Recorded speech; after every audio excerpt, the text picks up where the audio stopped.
वाहिगुरु जी का खालसा, वाहिगुरु जी की फतेह। कबीर साहब जी के समय की बात है। एक विद्वान पंडित जिसका नाम सरबजीत था, जिसने धीरे धीरे शास्त्रार्थ कर अपने समय के सारे पंडितों को हरा दिया और स्वतः ही अपना नाम सर्वाजीत यानी सबको जीतने वाला रख लिया।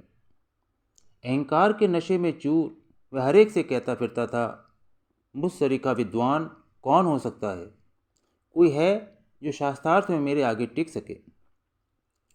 एक दिन सर्वाजीत ने अभिमान के नशे में चूर घर में प्रवेश किया। उसने अपनी माता को नमस्कार नहीं किया। माता ने इस बात पर कोई ध्यान नहीं दिया और बड़े प्यार से उसके बचपन के नाम से उसको पुकारा। सर्वाजीत को माँ की ये बात अच्छी नहीं लगी। उसने कहा, माँ, सारी दुनिया मुझे सर्वाजीत के नाम से पुकारती है क्योंकि मैंने शास्त्रार्थ में सबको हरा दिया है। तू भी मुझे सर्वाजीत कहकर पुकारा कर। सर्वाजीत की माता ईश्वर पर विश्वास रखने वाली धर्मपरायण महिला थी। वो समझ गई कि बेटे को अहंकार के सर्प ने डस लिया है और वह सत्य मार्ग से भटक गया है। उसे सही रास्ते पर लाने के लिए उसने कहा, बेटा, मैंने सुना है कबीर नाम के बहुत बड़े संत यहाँ रहते हैं। तू जाकर अध्यात्म के विषय पर उनसे शास्त्रार्थ कर। अगर तूने कबीर साहब को हरा दिया तो मैं भी तुझे सर्वाजीत कहूँगी। सर्वाजीत ने तत्काल उत्तर दिया, यह भी कोई बड़ी बात है? मैं अभी उसे हरा कर वापस घर आता हूँ। वह मेरे सामने टिक नहीं सकेगा। सर्वाजीत पूथियाँ बैलगाड़ी पर लाद कबीर साहब के घर पहुँच गया। संत अंतर्यामी होते हैं, किसके मन में क्या है वे तुरंत जान लेते हैं। कबीर साहब फौरन समझ गए कि सर्वाजीत किस लिए उनके पास आया है। युवक सर्वाजीत जब वहाँ पहुँचा तो कबीर उसके स्वागत सत्कार के लिए घर से बाहर निकल आए और बड़े प्यार से मिले। सर्वाजीत ने कहा, मैं तुमसे शास्त्रार्थ करने आया हूँ। उसने बड़े बड़े पंडितों के नाम कबीर साहब को बताए जिन्हें वह शास्त्रार्थ में हरा चुका था। कबीर ने बड़े विनम्र भाव से कहा, इतनी जल्दी क्या है? आप बैठें, कुछ जल पान लें, फिर विचार विमर्श कर लेंगे। कबीर ने बड़े प्यार से सर्वजीत का सत्कार किया। सर्वाजीत शास्त्रार्थ के लिए उतावला हो रहा था। भोजन पाने के बाद वह कहने लगा, आओ अब शास्त्रार्थ कर लें। कबीर ने विनम्र अति विनम्र भाव से कहा, आप इतने बड़े पंडित, मैं तुच्छ अनपढ़ आदमी, आपसे मेरा क्या मुकाबला? मैं शास्त्रार्थ किए बिना ही हार मान लेता हूँ। सर्वाजीत को कल्पना भी नहीं थी कि वह इतनी जल्दी मैदान जीत लेगा। वह मारे खुशी के फूला न समाया और कबीर से बोला, अगर आप शास्त्रार्थ किए बिना हार मानने को तैयार हैं तो फिर लिख कर दीजिए कि सर्वाजीत जीता और कबीर हारा, और उस लेख पर अपने हस्ताक्षर कर दीजिए। कबीर ने कहा, आप जो चाहें कागज पर लिख कर ले आए, मैं हस्ताक्षर कर दूंगा। सर्वाजीत ने कागज लिया और उस पर सारा बयान लिख दिया। कबीर ने उस लेख पर दस्तखत कर दिए। सर्वाजीत वह कागज लेकर भागा भागा घर पहुंचा। अहंकार के नशे में इतना चूर कि घर पहुंचकर माता को नमस्कार करना ही भूल गया। बड़े तिरस्कार भरे लहजे में माता से कहने लगा, ले माँ, मैंने तेरे कबीर को हरा दिया। और कागज का पुर्जा माता के आगे फेंक कर बोला, यह रहा जीत का प्रमाण। अब आगे से तू भी मुझे सर्वाजीत कहकर पुकारा कर। सर्वाजीत की माता कबीर साहब की दीक्षित थीं। उसने वह कागज उठाकर पढ़ा तो देखा वहाँ कुछ और ही लिखा था। बेटे को ठेस न पहुँचे इसलिए बड़े विनीत भाव से उसने कहा, मेरी बूढ़ी आंखों को ठीक से दिखाई नहीं देता बेटा, तू ही पढ़कर सुना दे, इसमें क्या लिखा है। सर्वाजीत ने कागज को देखा तो उसे अपनी आंखों पर विश्वास नहीं हुआ। उसने बार बार आंखें मल कर देखा, वही इबारत थी। मन में सोचने लगा, कहीं मेरी आंखें धोखा तो नहीं खा रही।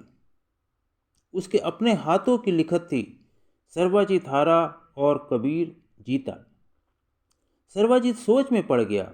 मैंने खुद अपने हाथ से लिखा, यह सब कैसे हो गया, क्यों हो गया? उसने अपने आप को संभाला और कहने लगा, समझ नहीं आता माँ, कहीं कुछ गलती हो गई है। पर कोई बात नहीं, मैं वापस जाता हूँ और गलती ठीक कर दोबारा लिखवा कर लाता हूँ। और इस तरह सबको हराने वाला सर्वाजीत फिर कबीर साहब के पास पहुँच गया।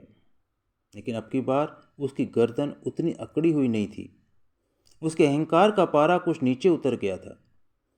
सर्वाजीत कबीर से बोला, महाराज, मुझसे लिखने में लगता है कुछ गलती हो गई है। मैं वही मजमून दोबारा लिख देता हूँ, कृपया उस पर हस्ताक्षर कर दें। आपकी बड़ी मेहरबानी होगी। कबीर साहब मुस्कुराए, कहने लगे, कोई बात नहीं, आप दोबारा लिख दें, जो भी लिखना चाहें, मैं फिर दस्तखत कर दूंगा। लेकिन अब की बार सावधान रहे, दोबारा गलती न होने पाए। सर्वाजीत ने नया कागज़ लिया, फिर वही पुराना मजमून लिख दिया। सर्वाजीत जीता और कबीर हारा। सर्वाजीत ने बड़े ध्यान से अपने लेख के एक एक शब्द को पढ़ा, एक बार, दो बार, और आश्वस्त होकर कागज़ कबीर साहब के सामने रख दिया। कबीर ने उस पर हस्ताक्षर कर दिए। सर्वाजीत पूर्णतः आश्वस्त था। जीत के नशे में झूमता हुआ घर पहुंचा और कागज़ माँ के सामने पटक दिया। ले माँ, मैं फिर प्रमाण पत्र ले आया हूँ, और अब की बार मैंने पूरी तरह देख लिया है, इसमें कोई गलती नहीं है। माँ ने कागज़ उठाकर देखा। अब की बार भी उसमें कुछ और ही लिखा था। उसने बेटे से कहा, बेटा, मेरी आँख सही काम नहीं कर रही, तू आप ही पढ़ दे। जो तू कह रहा है वही सब इस कागज़ पर लिखा है। कागज़ को देखे बिना सर्वाजीत बोला, माँ, अब की बार लेख में कोई गलती नहीं।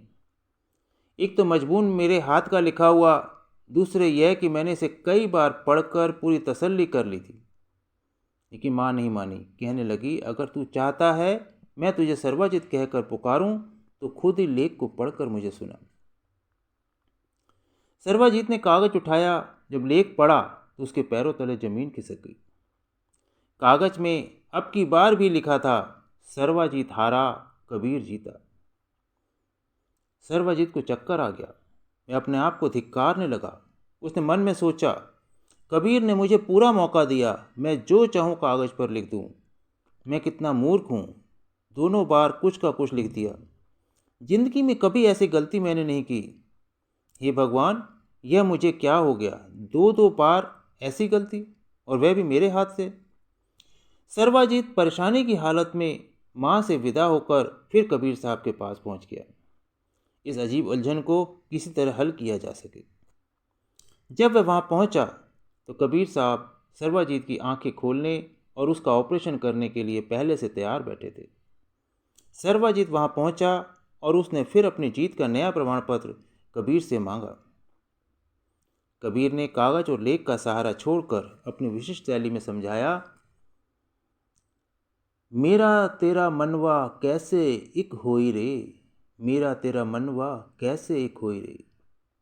मैं कहता हूँ आखन की देखी, तू कहता कागज की लेखी। कबीर साहब बोले, पंडित, तेरा और मेरा मन, तेरे और मेरे विचार कैसे एक हो सकते हैं? तेरा रास्ता और है, मेरा रास्ता और है। मैं कहता हूँ आखन की देखी, मैं आंखों देखी बात करता हूँ, निजानुभव के आधार पर बात करता हूँ। तू ग्रंथों पोथियों के अध्ययन पर बात करता है। तू इतना भी नहीं जानता कि आध्यात्म व्यक्तिगत अनुभव की चीज़ है। ग्रंथों पोथियों के स्वाध्याय और बुद्धि विचार की चीज़ नहीं है। समझने समझाने की नहीं, देखने दिखाने की चीज़ है। मैं जो भी बात कहता हूँ देख कर कहता हूँ, किताबों से पढ़ कर नहीं। प्रभु कृपा से मेरे अंतर की आँख खुली है। मैं उस परम सत्य को साफ स्पष्ट देखता हूँ और जो देखता हूँ वही कहता हूँ। जो भी कहता हूँ धर्म ग्रंथों के अध्ययन या सुनी सुनाई के आधार पर कहता है। तूने उस हकीकत का कोई व्यक्तिगत अनुभव प्राप्त नहीं किया। धर्म ग्रंथों के सही माने भी समझ नहीं आते जब तक कोई जीवित सत्स्वरूप महापुरुष, जिसने जिंदगी और मौत की गुत्थी को हल किया है और दूसरों को उसे हल करने में मदद दे सकता है, उसके बारे में खोल कर न समझाए। कबीर साहब यहाँ सर्वाजीत को समझा रहे हैं कि जब तक जिज्ञासु किसी समर्थ पुरुष से दीक्षा लेकर मन इंद्रियों से ऊपर उठकर आत्म तत्व का साक्षात्कार नहीं करता, सारे धर्म ग्रंथ एक मूक जगत में खड़े पत्थर के खंभों के समान हैं। वे धर्म ग्रंथ मुख से बोल नहीं सकते, अपने लेखन का सही अर्थ किसी को समझा नहीं सकते। वे हमारी श्रद्धा का विषय ही बन सकते हैं। जादू की नींद में चूर राजकुमारी के समान वे चुपचाप पड़े हैं। ना वे हमारी बात सुन सकते हैं, ना हम उनकी बात सुन सकते हैं। जिंदा सत्स्वरूप महापुरुष का जादुई स्पर्श पाकर वही ग्रंथ बोल उठते हैं। जैसे परी कथाओं के राजकुमार का जादुई स्पर्श पाकर राजकुमारी 100 साल की नींद से जाग उठी थी, इसी प्रकार रूहानियत के सच्चे पातशाह के जादुई स्पर्श से ग्रंथ पोथियों के मूक लेख बोल उठते हैं। एक एक पंक्ति मधुर स्वरों में उस प्रभु का स्तुति गान करने लगती है। उन लेखों का एक एक कागज, एक एक लफ्ज कानों में रस टपकाता है। ग्रंथ पोथियाँ सदियों की नींद से जाग उठती हैं और अपने लेखों का सार, उनका गूढ़ अर्थ हमारे सामने खोल देती। अध्यात्म अंधविश्वास का विषय नहीं, इस मार्ग में देखना ही मानना है। अध्यात्म का मार्ग निसंदेह श्रद्धा और विश्वास का रास्ता है, लेकिन वह विश्वास व्यक्तिगत अनुभव पर आधारित होना चाहिए। गुरवाणी में यहाँ तक कहा गया है, जब लग्न देखूं अपनी नैनी, तब लग्न पतीजूं गुरु की बैनी। अर्थात जब तक खुद अपनी आंखों से नहीं देखो, गुरु के कथन पर भी विश्वास ना करो। आगे कबीर साहब कहते हैं, सतगुरु धारा निर्मल बहे, वामे तन मन धोई रे। कहते हैं, पंडित तू लोगों को तीर्थ व्रत आदि के साधन पाप धोने के लिए बताता है। तीर्थों पर जाने, पवित्र नदियों और सरोवरों में स्नान करने से तन की मैल तो धोई जा सकती है, पापों की मैल नहीं धुलती। पापों की मैल नाम या शब्द के पानी से ही धोई जा सकती है। नाम की निर्मल धारा में स्नान करने से जन्म जन्म की मैल धुल जाती है।